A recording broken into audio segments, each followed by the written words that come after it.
Chapter 7 Church. Duke pulled Jake aside. "Jake, I want to talk to you after church tonight." Jake said, "Yeah, sure, Prez." Duke was the president of the 1% Bike Club that did a lot of heavy work for other crime organizations in the city, including Joey Pagano. Most clubs hold church on Friday nights, freeing up the weekend for other club activities. Church was the time to handle club business, and tonight, Duke had some business he needed to talk about with his vice president. After church, Jake knocked on Duke's office door and opened it. He found Duke sitting behind his desk. Duke looked up at Jake and said, "Jake, come on in. Close the door." Duke put his head down and looked for something in the lower desk drawer. He looked up and said, "The work from the Ricans, the work I told you about, I'm giving it to Pop." He pulled out a bottle of whiskey out of the drawer and set it on the desk and turned his attention to Jake. "We set it up for tomorrow night. I want to let you know." Jake said, "That came fast. I didn't know we moved forward on that. Did anyone check these kids? Do we know if these kids are connected to anyone?"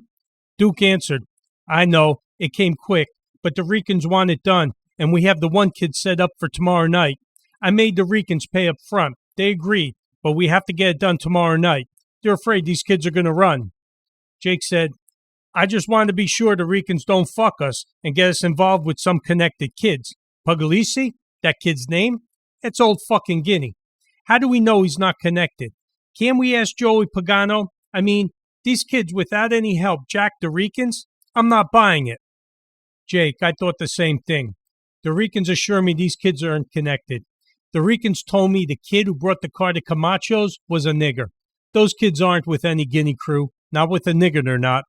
I don't know how the fuck they came to jacking that load. I ain't gonna worry about it. The Ricans said they checked them out and they're not with anyone. I'm taking their word with that. As for talking to Pagano, no fucking chance. That's out of the question.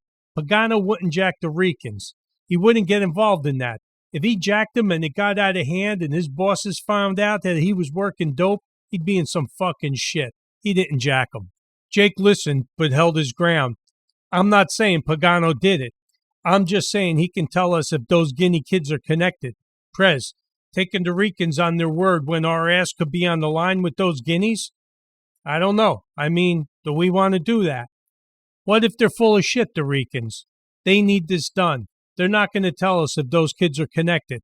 I'm just saying, we should confirm this ourselves." Duke leaned back in his chair and said, "I don't want to broadcast this. Last thing we need to do is tell every fucking Guinea in the city we're going to jack one of their own. How do you think that's going to go? Those Guineas think every greaseball is family. The Ricans need it done tomorrow night. I'm sure someone's ass is on the line for that load getting jacked." Jake gave a last appeal. "Why the fuck don't the Ricans just do it themselves? Think about that, Prez." Duke replied, "The Ricans think the kids will run. If those kids have any brains, they'll spot the setup. The Ricans are sure those kids will disappear if any Rican tries to contact one of them. And I know they're trying to keep this quiet. The locals involved definitely don't want the higher-ups to find out. We got the job. The Ricans are paying the club real good. I tacked on a hefty pay in the ass fee and the price. They're paying good, and we need the cash." Jake hung his head and thought for a moment, then returned his eyes to Duke and said, "Whatever you say, Prez. I'm only giving you a hard time because it's my job to do that. I think there are problems with this, but if you say we do it, we do it. Quick and clean, tomorrow night. Is Pop all set up?" Duke took relief in his vice president's agreement. "Nah, he doesn't even know. I kept this one quiet because I know what you're saying. I kept it between me and you until it was all set. Let's get Pop in here, and I'll brief the two of you." "Jake, you got it, Prez." Duke, "All right, get Pop. Let's get this over with." Jake walked out of the office to go get Pop. Duke sat back and thought hard about what he was about to propose to Pop. He knew Pop could handle the job, but he also knew Pop had past issues with the Ricans. Pop would have to put his issues with the Ricans aside and do this work on behalf of the club. As loyal as Pop was, there was always a risk that past grudges would get in the way. Pop walked into Duke's office and left the door open a crack, expecting Jake to follow him in. "Prez, what's up?" Pop said. "Pop, come on in. Take a seat."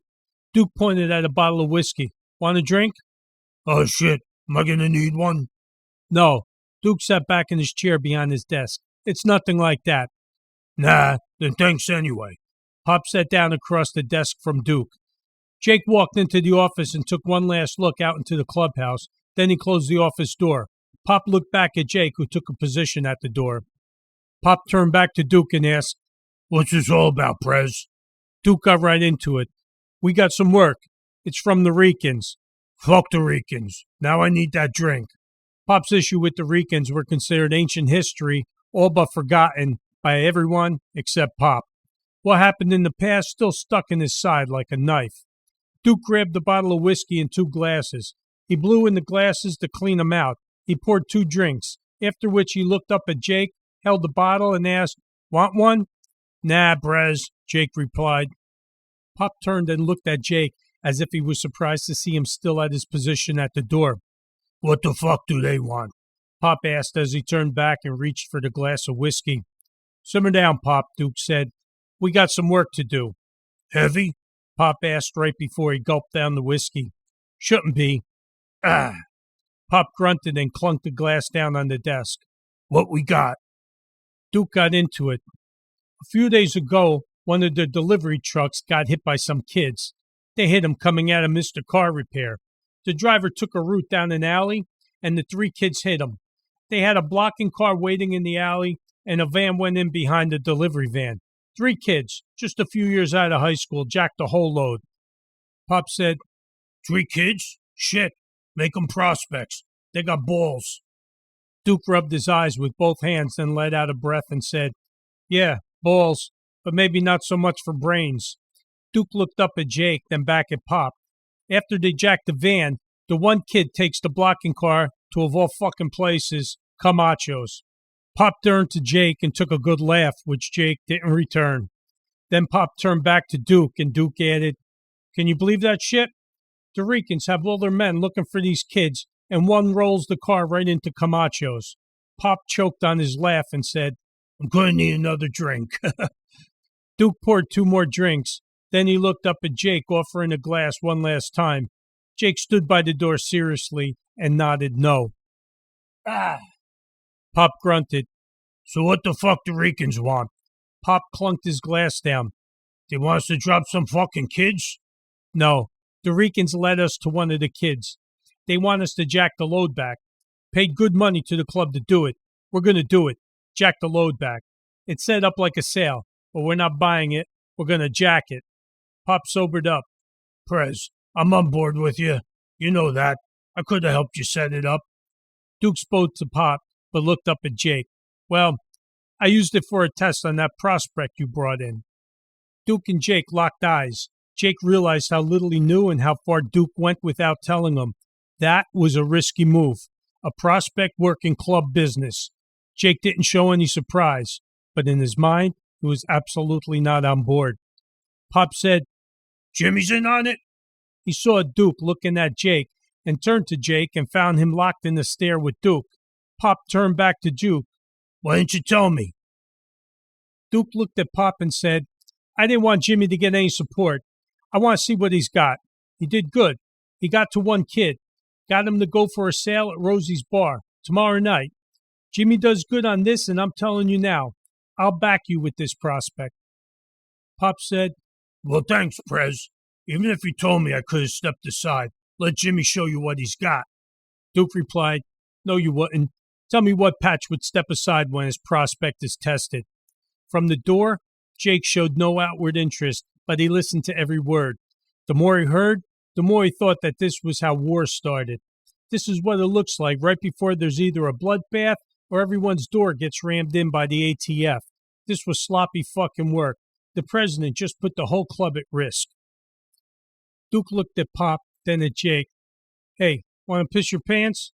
This kid set up the trip to Camacho's the day before. The Ricans knew they were getting a car the day before." Not getting any reaction from Jake, Duke directed the rest of his story towards Pop. When they got the word at Camacho's to be on the lookout, the kid was already waiting in the yard with the car. Pop and Duke took a laugh. Jake stood silent, studying the floor. Duke pulled his chair up close and put both forearms on the desk. He directed the plan to no one in particular, as both Pop and Jake needed to be briefed. "All right, so this is what we're going to do. Tomorrow night it's set up. Jimmy's meeting with this kid at Rosie's bar. This kid thinks he's selling the load. Duke directed his next statements to Pop. Jimmy's going to introduce you to this kid. Make it look like a sale until the kid produces the load. Corner him. Have some weight behind you. Take a lot of weight on you with this. You got to make this kid know he's got no choice. The Ricans didn't pay for us to drop the kid. I figured the other kid never made it out of Camacho's, and that's enough for the Ricans. They just want their load back. Let Jimmy introduce you to this kid. You jack the load. Figure out what you need to do. The kid should give it up easy. Pop. And what if he doesn't? Give it up easy, that is. Duke sat back and after some thought said, then I guess he's going to have to give it up the hard way. In any case, Pop, you get that load.